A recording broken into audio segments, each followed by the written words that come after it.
भारताचा एक सुवर्ण दिवस 26 जुलै 1999. 25 वर्ष गेली तरी ज्या एका ऐतिहासिक वास्तवामध्ये बदल होत नाही तो म्हणजे शत्रूवर विश्वास टाकून बेसावध राहण्याची आपली सवय.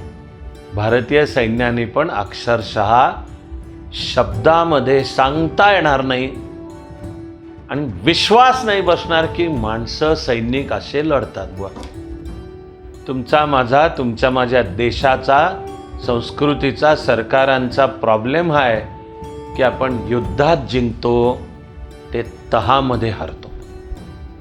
भारताने पाकिस्तानवर विजय मिळवलाय हे सांगायला त्यावेळच्या पंतप्रधान इंदिराजी आपल्या संसदेमध्ये आल्या तेव्हाचही त्यांचं सुप्रसिद्ध पहिलं वाक्य आहे, 1000 वर्षों का युद्ध हमने जीत लिया है. बोलवत नाही माझ्या तोंडाने, पण पाकिस्तानच्या काहीतरी कारणाने वरचा हात राहिला, वरचष्मा राहिला. पाकिस्तान भारताशी वागेल सौम्यपणाने? सतत आक्रमण करणाऱ्या शत्रूलामुळे मुळातूनच खतम कर. याला मी शिवाजी महाराजांचा वारसा म्हणतो.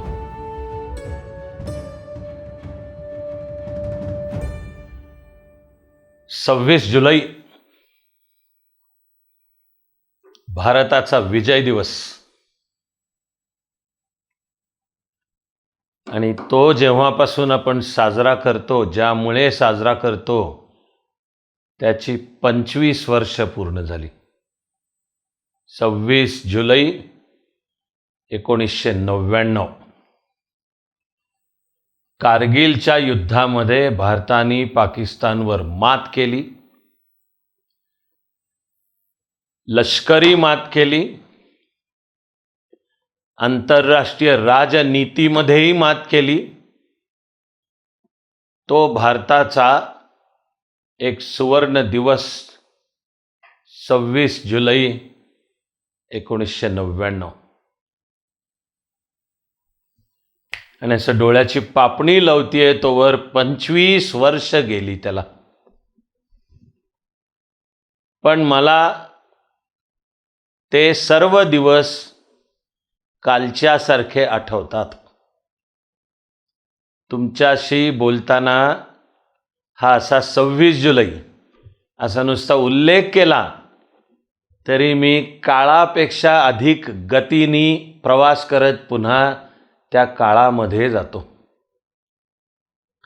कारण मला या गोष्टीचा विशेष आनंद आहे की कारगिल युद्धाच्या काळात मी भारतीय सैन्याबरोबर आधी द्रास आणि कारगिल तिथेही काही सैनिकी कारवायांमध्ये प्रत्यक्ष सहभागी झालो. आणि तरी हा 26 जुलैचा विजय दिवस झाल्यावर मग आधी श्रीनगरला परत येऊन कुपवाडा की जिथे भारतीय सैन्याचा एक मुख्य तळ होता आणि तिथे मी भारतीय सैन्याबरोबर एका दहशतवादी कारवाईमध्ये भाग घेतला. मला ह्याचा विशेष आनंद आहे. 1999 मधलं कारगिलचं युद्ध मुख्यतः द्रास आणि कारगिल सेक्टरमध्ये झालं होतं, क्षेत्र. त्याची सर्व कहाणी मी पूर्ण 2 तासाच्या एका वेगळ्या सत्रामध्ये सांगितली आहे. त्या कहाणीमधला त्या कुठला भाग मी पुन्हा इथे आत्ता बोलण्यात 25 वर्षांनी वेळ देणार नाहीये. पण 25 वर्ष गेली तरी ज्या एका ऐतिहासिक वास्तवामध्ये बदल होत नाही तो म्हणजे शत्रूवर विश्वास टाकून बेसावध राहण्याची आपली सवय. की हे जे कारगिल मुळामध्ये घडलं कसं? त्या द्रास कारगिल म्हणजे ते लेह लडाख प्रदेश येतो. बर्फाचे दिवस आले ऑक्टोबर नोव्हेंबरपासून पुढचे, की सर्व शिखरं घनदाट बर्फानी गच्च भरलेली असतात. म्हणून दोन्हीकडचे सैनिक, भारत काय पाकिस्तान काय, त्या पर्वत शिखरांवरनं तळाला एका अधिक सुरक्षित आणि जिथे ऊब असेल अशा ठिकाणी परततात. थोडा नाही म्हटलं तरी एक परस्परांबद्दलचा विश्वास आहे की तिथे जुलै 1972 मधल्या सिमला करारानुसार लाईन ऑफ ॲक्च्युअल कंट्रोल आखलेली आहे, प्रत्यक्ष ताबा रेषा. आणि हे अपेक्षित आहे, गृहीत आहे, म्हणून शब्द आहे तो विश्वास आहे की गच्च घनदाट बर्फाळ हवामानामुळे दोन्हीकडचे सैनिक जर आपापल्या तळाला परतले तर ते बर्फ ओसरू लागलं की पुन्हा पूर्ववत आपापला ताबा घ्यायचा. पण 99 साली त्यावेळचा पाकिस्तानचा सरसेनापती असलेला जनरल परवेज मुशर्रफ हा जो 1971च्या बांगलादेश मुक्तियुद्धापासून भारताबद्दल सुडानी पेटलेला लष्करी अधिकारी,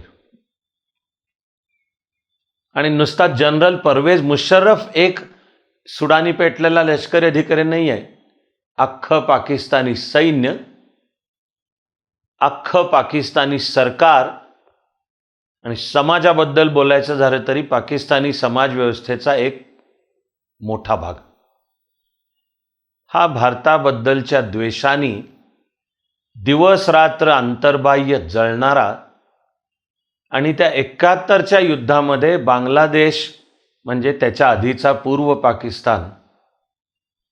पाकिस्तानपासून वेगळा झाला, पाकिस्तान तुटला, पाकिस्तान दुबळा झाला.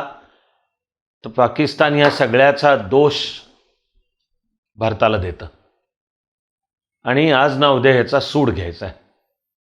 तर तो सूड घेण्यातलाच मग एक प्रकार भारतामध्ये इस्लामिक दहशतवादाला चालना देणे, पैसा पुरवणे, प्रशिक्षण पुरवणे, वेळोवेळी दहशतवादी पाठवणे, किंवा दुर्दैवाने इथले काही अगदी मुठभर पण थोडे काही सामील होतात, मग त्यांना प्रशिक्षण देणे, हे सगळे उद्योग.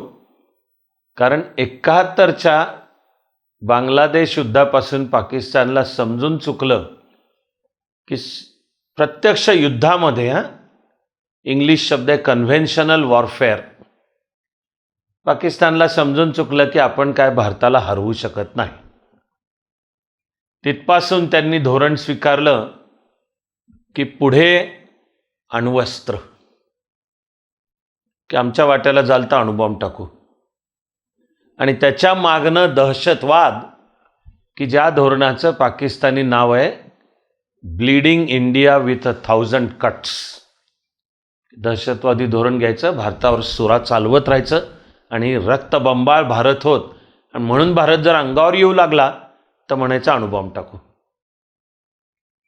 पुढे 26 फेब्रुवारी 2019ला आपण जे बालाकोटला बॉम्बिंग केलं आणि 150पेक्षा जास्ती दहशतवादी मारले, तिथे भारताने पाकिस्तानचं हे 1971 पासून चालू असलेलं आणि यशस्वी ठरलेलं धोरण सर्वस्वी मोडून काढलं. पण हा सुडानी पेटलेला पाकिस्तान, त्यामुळे जसा दहशतवादाला चालना देतो तसा भारतातल्या अनेक फुटीरतावादी शक्तींनाही चालना देतो. 1980च्याही दशकात, आणि दुर्दैवाने आता पुन्हा एकदा ते डोकं वर काढू लागलंय, ती म्हणजे खालिस्तानची समस्या. तेव्हा हा पाकिस्तानच्या योजनेचा भाग आहे की पुन्हा काही मोठभर नाही तर शीख हा देशभक्त समाज आहे, सगळा शीख संप्रदाय, आणि गुरु नानक देवांपासून गुरु गोविंद सिंग म्हणजे 10वे पातशाह असा 10 गुरूंची परंपरा, पुढे मुघलांशी आणि वायव्य सरहद्दीकडून येणाऱ्या अफगाणांशी लढण्याचा शिखांचा महापराक्रमाचा वारसा, त्यामधून उदयाला आलेलं महाराजा रणजित सिंग यांच्या नेतृत्वाखालचं बलाढ्य आणि अत्यंत ताकदवान शीख साम्राज्य. आपल्या दुर्दैवाने महाराजा रणजित सिंग यांच्या मृत्यूपासून 10 वर्षात ते लयाला गेलं. ईस्ट इंडिया कंपनीने जिंकून घेतलं, फार मोठं दुर्दैवच आपलं.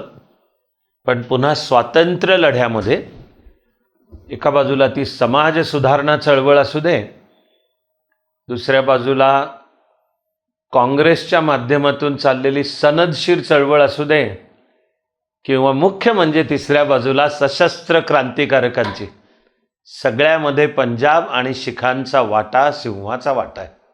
एक पराक्रमाचा, भारताकरता लढण्याचा दैदिप्यमान वारसा. आपण मराठी माणसं जसा शिवाजी महाराजांचा आपल्याला अभिमान आहे, माझं म्हणणं आहे की शिवाजी महाराजांचा सगळ्या देशाला अभिमान पाहिजे, तसा शीख मनाला सुद्धा सगळा 10 गुरु, ती गुरु नानक देवांपासून सुरू होणारी परंपरा, ज्यांचा उल्लेख 10वे पातशाह, की गुरु म्हणजे बादशाह आहे, सम्राट आहे. त्यातले 10वे म्हणजे गुरु गोविंद सिंग, की ज्यांनी शीख संप्रदायाला भक्तीबरोबरच शक्तीची जोड दिली आणि पराक्रमी बनवलं. 1.25 लाख से एक लढाऊ अशा जिद्दीने ते उभे राहिले. तर खरं म्हणजे शीख मनावरचे मूळचे संस्कार भारतासाठी लढण्याचे, भारतीय संस्कृतीच्या रक्षणाचे, अंगावर विदेशी आक्रमणं घेण्याचे. पण एक दुर्दैव म्हणावं लागेल की त्यातल्या काहींची आता डोकी फिरली ती 1980च्या दशकात, आणि आत्ता पुन्हा चालू आहे. कॅनडासारख्या शक्ती त्याला आंतरराष्ट्रीय आधार देतात, तळ उपलब्ध करून देतात. आणि माझ्या मनाच्या एका भागामध्ये आत्ता काळजी आहे की IAS होण्यापूर्वीच्या दशकात मी एक कार्यकर्ता म्हणून काम केलं, पण त्या दशकामध्ये ही खालिस्तान चळवळ अतिशय हिंसक आणि रक्तबंबाळ स्वरूप घेऊन प्रगट झाली होती. ती जरा पुन्हा आत्ता डोकावते आहे की काय, त्याच्या शक्यता, त्याची भीती, आणि पाकिस्तान त्याला पाठिंबा देतच आहे. पण आज या विजय दिवसाच्या निमित्ताने करत असलेल्या संवादामध्ये डोळ्यासमोर कारगिल, कारण 1999च्या फेब्रुवारीमध्ये भारताचे त्यावेळचे पंतप्रधान अटल बिहारी वाजपेयी मैत्री बस असं घेऊन भारत पाकिस्तान मैत्रीचं एक नवं पर्व सुरू करायला अमृतसरहून लाहोरला बसमध्ये बसून गेले होते. अजूनही त्याचे सुप्रसिद्ध फोटो आहेत की अटलजी बसच्या खिडकीपाशी बसलेत आणि असं दाखवत आहेत व्ही. आणि तवलीन सिंग यांच्यासारखी जी एक ज्येष्ठ, आणि काही मुद्द्यांवर मला त्यांची मांडणी पटली नसली तरी मुळातला माझ्या मनात त्यांच्याबद्दलचा आदर आणि त्या निपक्षपाती आहेत यावर माझा वैयक्तिक विश्वास. त्या तवलीन सिंग त्याही वेळी अटलजींच्या बरोबर होत्या लाहोरला, आणि त्यांनी अटलजींनी लाहोरला केलेल्या भाषणाचं पण अप्रतिम वर्णन करून ठेवलं आहे. मुद्दा आहे की एका बाजूला फेब्रुवारी 99 भारत पाकिस्तान मैत्रीची बोलणी, पण त्यावेळेला पाकिस्तानी सरसेनापती जनरल परवेज मुशर्रफच्या मार्गदर्शन आणि व्यूहरचनेनुसार ही द्रास आणि कारगिलच्या इथली पर्वत शिखरं पाकिस्तानी सैन्याने कब्जात घेतली पण होती. पाकिस्तानचा खुनशीपणा, आत्ताची पाकिस्तानची राज्यव्यवस्था लक्षात घेतली तर मुख्य शक्ती अधिकार सगळे सैन्याच्या हातात आहेत. आणि निवडणुकांचा फार्स होत असला आणि त्यावेळचा कोणता पक्ष निवडून येत असला तरी वस्तुस्थिती आहे की होणाऱ्या पंतप्रधानाच्या अधिकारांवर खूप मर्यादा आहेत. इस्लामाबाद आणि रावळपिंडी, तर पाकिस्तानी सैन्याचं मुख्यालय रावळपिंडीला आहे. पाकिस्तानची अधिकृत राजधानी इस्लामाबाद आहे, पण इस्लामाबादकडे अधिकार कमी आहेत, रावळपिंडीकडे जास्ती आहेत. कारगिलच्या संदर्भात त्यावेळचा पाकिस्तानचा पंतप्रधान परवेज मुशर्रफचं म्हणणं आहे की ही कारगिलला पाकिस्तानी सैन्याने केलेली घुसखोरी, नियंत्रण, ताबारेषा ओलांडून 3 ते 13 किलोमीटर एवढं अंतर पाकिस्तानी सैन्य आतमध्ये घुसलं होतं. आणि मला तुम्हाला सांगितलंच पाहिजे की हिमालयाच्या बर्फाच्छादित डोंगराळ आणि घनदाट जंगलाच्या प्रदेशामध्ये 3 ते 13 किलोमीटर तुम्ही काय घेऊन बसलायत?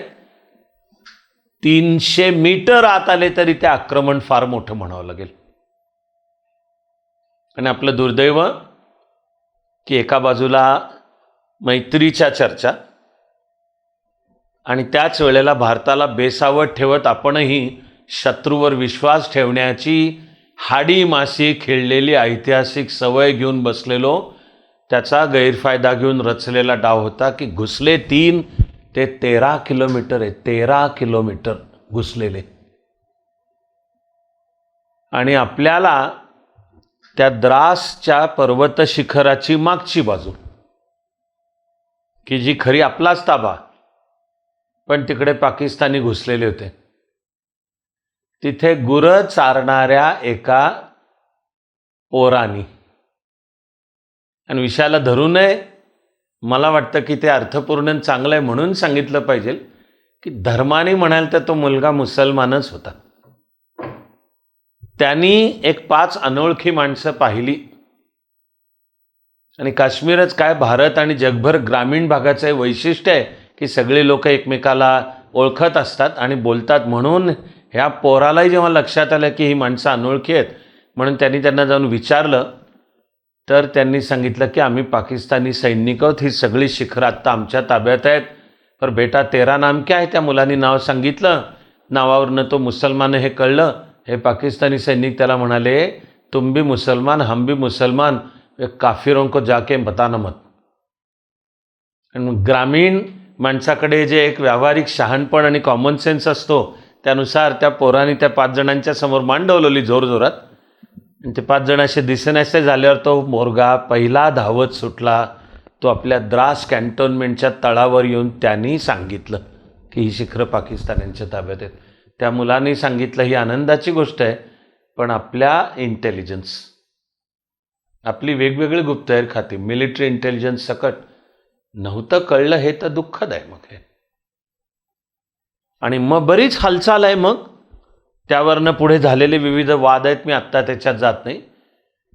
ही घटना आपल्याला कळलं ही साधारण 3 मे आहे 1999. आणि मला माहिती आहे की मग त्यावेळी या द्रास कारगिल सेक्टरमध्ये जे कुठले भारतीय सैन्याच्या तुकड्या नियुक्त्या सगळ्या तिथनं काढून घेण्यात आल्या. दुसऱ्या नव्या, त्यानुसार व्यूह रचना करावी लागते. लक्षात घ्या की युद्ध म्हणजे असं नुसतं घेतली बंदूक आणि हर हर महादेव म्हणत शत्रूवर तुटून पडला, चालवल्या ठॅक ठॅक ठॅक ठॅक गोळ्या, आणि गोळ्या संपल्यावर बेओनिटं शत्रू सैनिकाला घुसली, असं इतकं उथळ नाही येते. युद्धाला पूर्ण एक व्यापक व्यूह रचना लागते. प्रचंड टीमवर्क लागतं की जमिनीवरनं सैनिक वर जातील तेव्हा हवेतनं त्यांना आपल्या एअरफोर्सही संरक्षण पाहिजे, आणि त्याच्यानुसार मग प्रतिहल्ले चढवले जातात. तर भारताला मुळी प्रतिहल्ल्याची तयारी करायला 1 महिना लागला. आणि मग एकदा भारतीय सैन्याचा दणदणता तो गाडा चालू झाल्यावर त्याच्या पुढे पाकिस्तान टिकणंच शक्य नव्हतं. भारतीय सैन्याने पण अक्षरशः शब्दामध्ये सांगता येणार नाही आणि विश्वास नाही बसणार की माणसं, सैनिक असे लढतात बुवा. असं अजब लढून भारताला विजय मिळवून दिला. मी पुन्हा म्हणतोय की ती सर्व कहाणी 2 तासापेक्षा जास्ती वेळ मी सांगितलेली आहे. मी जे युद्धात आपल्या सैन्याबरोबर होतो त्याची, आम्ही काही चकमकींमध्ये सामील झालो, आणि नंतर कुपवाडाला येऊन जे दहशतवाद विरोधी 26 जुलै, आज त्याची 25 वर्ष पूर्ण होत आहेत. आपण या देशाची फाळणी झाल्यानंतरच्या सर्व लढायांच्या मध्ये आपण कायम पाकिस्तानला हरवलेले. पण हे मी जेव्हा जेव्हा विचार करतो तेव्हा तेव्हा माझ्या मनात विचार येतो की शत्रूला आपण निर्णायकरित्या खतम नाही करत बहुतेक वेळा. खरं म्हणजे शत्रूला निर्णायकरित्या खतमच करा. हा खरं तर महाभारत आणि त्यातला श्रीकृष्णाचा वारसा. भारतामध्ये क्रांती घडवून संपूर्ण भारताला एका छताखाली आणणारा चाणक्य, त्याचा ग्रंथ अर्थशास्त्र, त्याचा वारसा. आणि तुमचं माझं संपूर्ण भारताचं भाग्य म्हणजे हा शिवाजी महाराजांचा वारसा आहे. शत्रूला समूळ उखडून काढलं पाहिजे, शिल्लक ठेवू नका. त्यामुळेच महाराजांच्या राज्याभिषेकाच्या थोडं आधी हा आदिलशहाचा त्यावेळचा सरसेनापती बेहलोल खान चाल करून आला. आणि त्यावेळेला आपले सरसेनापती होते प्रतापराव गुजर. त्यांनी बेहलोल खानाला हरवला. पण त्या बेहलोल खानाने बोलणी चालवली की चुकलं, मला सुरक्षित जाऊ दे, तुझं वर्चस्व मी मान्य करतो वगैरे. आणि सरसेनापती प्रतापराव गुजरांनी बेहलोल खानाला जाऊ दिला. तर शिवाजी महाराजांनी नाराज होऊन कडक विचारणा केली आपल्या सरसेनापतींकडे, सला काय निमित्त केला की तो चांगला तावडीत सापडला होता, खतम करायचं त्याला का म्हणून सोडलं. आणि आदेश सोडला की बेहलोल खानास गर्दीस मिळवल्या वाचून आम्हास तोंड न दाखवणे. आणि महापराक्रमी असलेले प्रतापराव गुजर महाराज नाराज झाल्यामुळे इतके दुखावले. पुढची घटना म्हणजे जी कविवर्य, कवी श्रेष्ठ, कवी कुलगुरू कुसुमाग्रजांनी पण एका सार्वकालिक श्रेष्ठ कवितेमध्ये अजरामर करून ठेवली, ती वेडात मराठे वीर दौडले सात. गायक लताबाई, संगीतकार पंडित हृदयनाथ मंगेशकर, सगळंच महान. शिवाजी महाराजांचाही वारसा शत्रूला समूळ खणून काढायचा आहे, खतमच करायचा आहे. आणि पुढे मी पण अत्यंत अभिमानाने ज्याला मराठ्यांचा इतिहास म्हणतो, तिथे भारतभर जी मराठ्यांची तलवार चालली या देशासाठी, या संस्कृतीसाठी, त्यांनी ह्या देशाच्या शत्रूंना समूळ उखडून काढला. फक्त मला तिकडे पाहताना रुखरुख राहते मनाला की मराठ्यांनी निजामाला शिल्लक कशाला ठेवला. इतक्या वेळा पराभव केला निजामाचा, कशाला तह केले आणि शिल्लक ठेवला. पुढे तुम्ही परिणाम पहा. आपलंच दुर्दैव परत की इंग्रजांशी आपण लढलो, आपले पूर्वज लढले, मराठे लढले, निजाम लढला नाही. निजाम इंग्रजांशी करार करून मोकळा झाला. इंग्रजांशी ते भारत ताब्यात घेताना जे लढले, म्हणजे ह्या देशासाठी लढले, सार्वभौमत्वासाठी लढले, पण ते खतम झाले, संपले. आज फार तर इतिहासाच्या पाठ्यपुस्तकात, आणि दुर्दैवाने त्यावर कधीतरी स्वतंत्र बोलीन, पण इतिहासही ज्या तऱ्हेने मांडला जातो त्याच्यात त्यांची कुठे नाही चिरा नाही पणती. एका कवितेतली ओळ आहे की ज्यांनी देशासाठी प्रचंड त्याग केले, त्यांची ना आज दाद ना ओळख ना काही, नाही चिरा नाही पणती. परिजयांच्या दहनभूमीवर नाही चिरा नाही पणती, तेथे कर माझे जुळती. असे हे गाणं पण आहे छान, आज ऐका केव्हा तरी. ते संपून गेले जे लढले ते. आणि ज्यांनी इंग्रजांशी तडजोडी मात्र केल्या ते टिकले. आणि तो निजाम स्वातंत्र्याच्या वेळी भारतात सामील व्हायला नाही म्हणतो, वेगळा राहतो, वेगळं सैन्य करतो, वेगळी संघटना बांधतो, धर्मांध बनतो, आपल्याच राज्यातल्या हिंदू प्रजेवर आणि आया बहिणींच्यावर अत्याचार करतो, पण तो टिकतो. भाग्य आपलं की सरदार पटेल होते, त्यामुळे भारताच्या बेचक्यात आणखी एक पाकिस्तान नाही निर्माण झालं. आज हा सगळा आंध्र तेलंगणा भारताचा अविभाज्य घटक आहे. पण ठेवतो कशाला शिल्लक आपण शत्रूला, हा मुद्दा खतमच केला पाहिजे. 1971 मध्ये पाकिस्ताननी वल्गना केल्या होत्या, कायम आहेत बरं का पाकिस्तानच्या वल्गना. हंस के लिया पाकिस्तान, लढके लेंगे हिंदुस्तान, ही पाकिस्तानची कायमची घोषणा आहे. 65च्या युद्धाच्या वेळी सुद्धा पाकिस्तानचा हुकुमशहा जनरल अय्यूब खान तो म्हणालेला आहे, आमचे रणगाडे दणदणत दिल्लीपर्यंत जातील. अशा वल्गना आपण 65मध्ये पण पाकिस्तानचा पराभव केला, 71मध्ये पण केला, 1984 पासून सियाचीन ग्लेशियरवर एक अघोषित पण अखंडपणे चालू असलेलं युद्ध आहे. आजही मी तुमच्याशी बोलतोय तेव्हा सुद्धा सियाचीन ही जगाची सर्वोच्च युद्धभूमी आहे. आपण पाकिस्तानला लष्करी कायमच पराभव केलेला आहे. तुमचा माझा, तुमच्या माझ्या देशाचा, संस्कृतीचा, सरकारांचा प्रॉब्लेम हा आहे की आपण युद्धात जिंकतो ते तहामध्ये हारतो. की 65मध्ये सुद्धा लाल बहादूर शास्त्रीजींचं असामान्य नेतृत्व आणि भारतीय सैन्याने भारताची शान वाढवून दाखवली. पण आहे ती दुःखाचीच गोष्ट आहे की ताश्कंदच्या करारात आपण पाकिस्तानला ती जी सगळ्यात मोक्याची आणि महापराक्रमाने जिंकून घेतलेली हाजीपीरची खिंड परत दिली आपण पाकिस्तानला. 71 त्यावेळी पाकिस्तानचा लष्करी हुकुमशाह जनरल याह्या खान आणि त्याचा उजवा हात असलेला अत्यंत खुनशी जुल्फिकार अली भुट्टो हे वल्गना करत होते की आम्ही गेली 1000 वर्ष भारताशी लढलोत, जिंकेपर्यंत हवं तर पुढची सुद्धा 1000 वर्ष आम्ही लढू, अशी वाक्य आहेत बरं का त्यांची. कारण मग 71च्या युद्धात आपण पाकिस्तानला 4 मुंड्या चित केलं. 16 डिसेंबर 1971ला बांगलादेशमध्ये पाकिस्तानचा सरसेनापती जनरल नियाझी AK नियाझी यांनी बिनशर्त शरणागतीवर स्वाक्षरी केली. पाकिस्तानचं 93,000 सैन्य भारताला शरण आलं. आपण पाकिस्तानला केलंय 4 मुंड्या चित.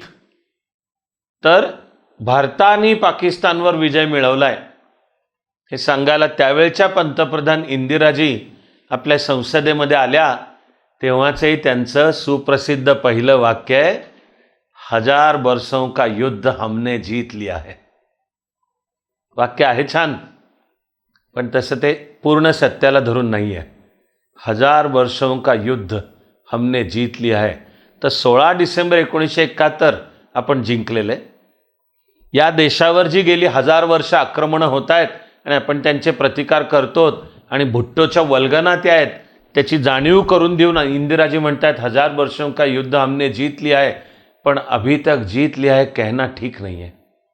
युद्ध अजून चालू आहे. ते पाकिस्तानच्या पण रूपाने आहे. ते पूर्वेला बांगलादेशमध्येही खवळलेले जे इस्लामिक धर्मांध घटक आहेत फार मोठ्या प्रमाणात, त्यांना बांगलादेश नॅशनलिस्ट पार्टीच्या रूपाने राजकीय आधार पण आहे.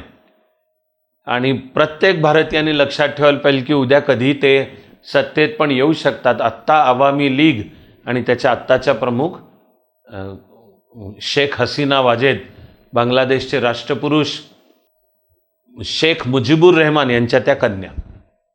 पण परिस्थिती अत्यंत अनिश्चित, अस्वस्थ आणि हा पाकिस्तान भारताशी कधी वाकड्यात शिरेल सांगता येत नाही.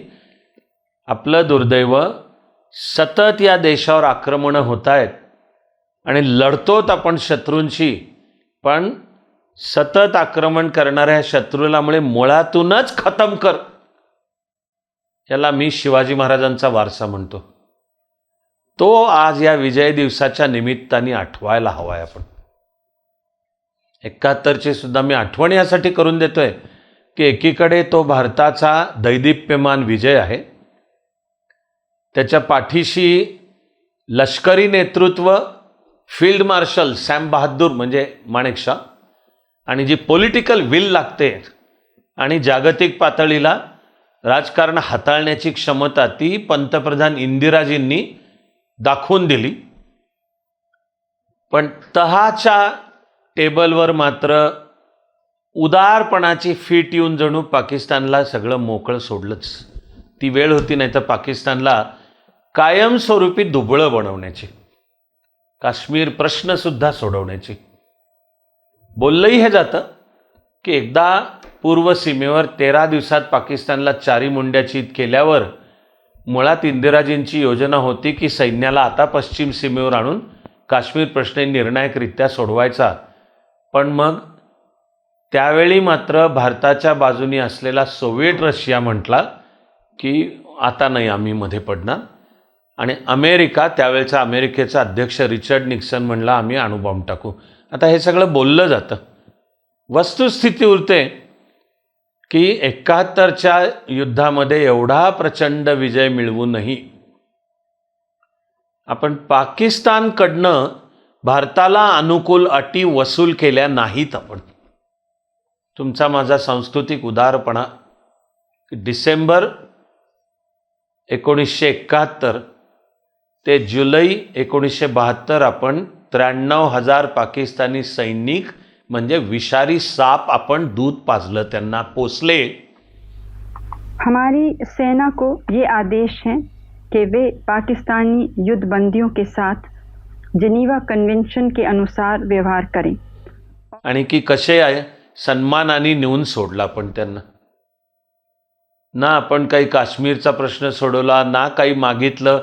पुन्हा अनौपचारिकरित्या बोललं जातं भारताच्या बाजूनी की इंदिराजींनी आग्रह धरला होता हा प्रश्न सोडवा. जुल्फिकार अली भुट्टोने हात जोडले, हातापाया गयावया केलं की आधीच आम्ही पराभव झालो, आम्हाला दाखवायला तोड नाही. त्याच्यात तुम्ही हे काश्मीर छिनावलं आमच्या हातनं तर पाकिस्तानमध्ये दंगली पण उसळतील, आम्हाला काय दाखवायला तोंड उरणार नाही. आपला दावा आहे. भारत म्हणतो की जुल्फिकार अली भुट्टोनी इंदिराजींना वचन दिलं होतं की मला पाकिस्तानात जाऊ दे, परिस्थिती सावरू दे, थोडं शांत झालं की आपण हे सामोपचाराने काश्मीर प्रश्न मिटवू, म्हणजे जो काही भारताचा काश्मीरवरचा दावा मान्य करू. आपण म्हणतो. नंतरच्या सर्व वर्षांमध्ये जुल्फिकार अली भुट्टो काखावर करून मोकळा झाला. नाही, असं काही ठरलेलंच नाही आहे. जुल्फिकार अली भुट्टो, त्याची कन्या बेनझीर भुट्टो, आता बेनझीर भुट्टोंचा चिरंजीव बिलावल भुट्टो, आणि सगळी नुसतं ते भुट्टो घराणं नाही, पाकिस्तान म्हणतच राहतं की नाही 71मध्ये असं काही घडलेलंच नाही आहे, आपण एवढ्या सुखासुखी का सोडलं. आणि हे शतकानुशतक हेच करतो तो. माझ्या मनात त्यामुळे एक राहतोच प्रश्न उभा की सतत होणाऱ्या युद्धांमध्ये आधुनिक काळातही पाकिस्तानला आपणच हरवतो आहोत.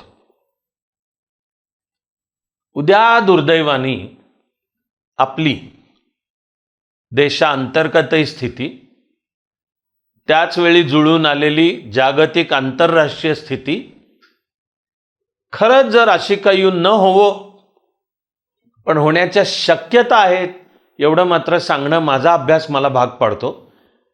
जर दुर्दैवाने असं काही घडून आलं की ज्याच्यात मग सीमेवर भारताचा लष्करी पराभव म्हणा किंवा पिछेहाट म्हणा, बोलवत नाही आहे माझ्या तोंडाने, बोचरं आहे, पण होऊ शकतं. ऑक्टोबर 1962 अशी जागतिक परिस्थिती आली की त्यावेळच्या जागतिक महासत्ता आता बहुधा थेट एकमेकांशी भिडतायत. त्यामुळे त्यांना जगातल्या दुसऱ्या कुठल्या परिस्थितीकडे लक्ष द्यायला वेळ नाही. चीननी त्याची संधी साधून 19 ऑक्टोबर 1962 आपल्यावर हल्ला चढवला की ज्याच्यामध्ये आपला दुर्दैवानी अत्यंत दर्दनाक आणि शरमनाक असा आपला पराभव झाला. किंवा 71मध्ये सुद्धा जे बांगलादेश युद्ध झालंय, पण त्यामध्ये त्यावेळी पूर्व पाकिस्तानात पाकिस्तानच्या सैन्याने पूर्व पाकिस्तानातल्या हिंदूंवर नेम धरून लेखी आदेश आहेत पाकिस्तानी सैन्याला, हे सगळं पुराव्याने बाहेर आलेलं आहे. एक अमेरिकन पत्रकार गॅरी बास याचं ब्लड टेलिग्राम नावाचं पुस्तक आहे. त्यामध्ये मूळच्या अमेरिकन दस्तावेज मांडलेत त्यांनी की याह्या खाननी पाकिस्तानी सैन्याला दिलेले आदेश होते लेखी की हिंदू पुरुषांच्या कत्तली करा, हिंदू स्त्रियांच्यावर बलात्कार करा, आणि त्याची अंमलबजावणी पाकिस्तानी सैन्याने केली. ना दाद ना फिर्याद. आपण 71ची लढाई जिंकली म्हणे, पण आपण पाकिस्तानला या प्रकारांच्याबद्दल जबाबदार नाही धरायला हवं होतं. आपण पाकिस्तानवर किमान बोलायचं तर युनायटेड नेशन्समध्ये केस करायला हवी होती. जेनोसाईड, वंशविध, कारण हे पाकिस्ताननी बांगलादेशात जे केलं ते जेनोसाईडच्या व्याख्येत बसतं. पण कोणी वाली नाही, कोणी दाद ना फिर्याद. कारण बरोबर त्यावेळी अमेरिका आणि चीनची दोस्तीचं एक नवं पर्व चालू होत होतं. त्यावेळच्या जागतिक राजकारणात शीतयुद्धामध्ये सोव्हिएट रशियाला दुबळं पाडायला अमेरिका चीनला आपल्या बाजूला वळवून घेऊ पाहत होती आणि ते सगळं करण्याचं माध्यम पाकिस्तान होतं. त्यामुळे जा तिकडे पाकिस्तान, बांगलादेशात तुम्हाला काय नंगा नाच करायचा आहे तो करा. त्याची किंमत मोजली. हजारो लाखोंच्या भाषेतल्या पाकिस्तान म्हणजे पूर्व बांगलादेशातल्या हिंदूंनी, हिंदू स्त्रियांनी आणि जे 1 कोटी निर्वासित आले त्या सगळ्यांची ही जी जागतिक इंग्लिश शब्द आहे परफेक्ट स्टॉर्म, ते अनेक असे घटक जुळून येतात आणि जमिनीवर तिथली जनता या सगळ्याची बळी पडते. माझा बोचरा वाटला तरी माझ्या मनात येणारा प्रश्न आहे की 1947 नंतर आपण सतत पाकिस्तानला हरवतो आणि आपल्या विजयाचा योग्य राजनैतिक फायदा न घेता पाकिस्तानला हलक्या अटींच्या मध्ये आपण सोडतो. उद्या जर दुर्दैवाने उलटं कधी झालं, माझं म्हणणं अभ्यास करून कोणी पण याचं प्रामाणिकपणे उत्तर द्यावं. बोलवत नाही माझ्या तोंडाने, पण पाकिस्तानच्या काहीतरी कारणाने वरचा हात राहिला, वर चष्मा राहिला. पाकिस्तान भारताशी वागेल सौम्यपणाने, देईल अशा अटी की भारताची शान, भारताचा अपमान होऊ नये, शान राखली जावी, तर ठीक आहे तुम्हाला थोडं सैल सोडतो. नाही करणार, हा इतिहासाचा धडा आहे. आपण तो इतिहासाचा धडा घ्यायला तयार नाही. आज 26 जुलै विजय दिवसाच्या निमित्ताने आपल्या सैन्यालाही सलाम करायचा, तर तो करताना सैन्य, सरकार आणि समाज यांनी सर्वांनीच मनात पक्का धडा ठेवायला पाहिजे की या देशाच्या शत्रूंना मुळातूनच खतम केलं पाहिजे. जय हिंद.